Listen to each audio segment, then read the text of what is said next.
ইমামে হুসাইন রাদিয়াল্লাহু তাআলা আনহু তরবারি হাতে নিয়ে সামনের দিকে অগ্রসর হলেন। আহলে বাইত থেকে তিনি বিদায় নিলেন। বিদায় নেওয়ার পর ইমামে হুসাইন রাদিয়াল্লাহু তাআলা আনহু কারবালার ময়দানে গেলেন। কারবালায় যায়া প্রায় 22,000 বাহিনী ছিল। বলেন কয় হাজার? 22,000 বাহিনীর মধ্যে দাঁড়িয়ে ইমামে হুসাইন রাদিয়াল্লাহু তাআলা আনহু ডাক দিয়ে বললেন, এখানে কি একজনও রাসূলুল্লাহর উম্মত নাই? আমার নানার উম্মত কি একজনও এই জায়গায় নাই? তোমরা কি সব কাপুরুষ? ক্ষমতার কাছে সব বিক্রি হয়ে গেছো? দেখি তোমাদের কে কার সাহস আছে আমি ইমামে হুসাইনের কাছে সামনে এসে দাঁড়াও। বলেন সুবহানাল্লাহ। ইমামে হুসাইন রাদিয়াল্লাহু তাআলা আনহু যখন এই ঘোষণা করলেন, কার এত বড় সাহস আমার সামনে এসে দাঁড়াও, আমার সাথে যুদ্ধ করো। আপনারা জানেন যুদ্ধের একটা নীতি ছিল, যদি একজন মানুষ থাকতো সর্বপ্রথম এই একজনের সাথে ওই দলের একজন এসে যুদ্ধ করত। একা একা লড়াই, একা একা লড়াই। ওই দল থেকে একজন আসতেন, মহাবীর পুরুষ, সেই জামানার সবচেয়ে বড় শক্তিশালী একজন। ইমামে হুসাইন রাদিয়াল্লাহু তাআলা আনহুর সামনে এসে দাঁড়ালেন।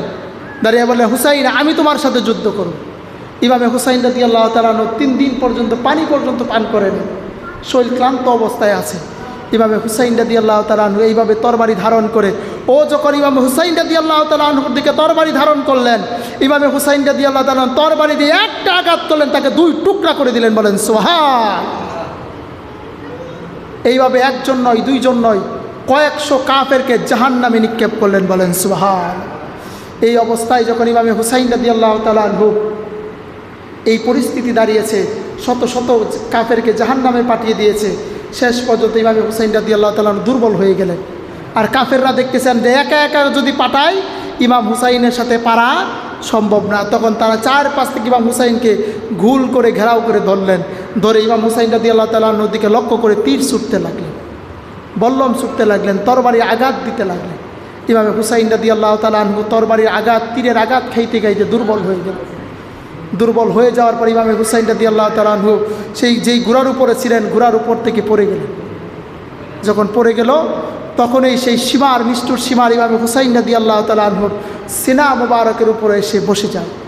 তখন ইমাম হুসাইন রাদিয়াল্লাহু তাআলা আনহু বললেন, সীমার তোমার চেহারাটাকে আমি একটু দেখতে পারি?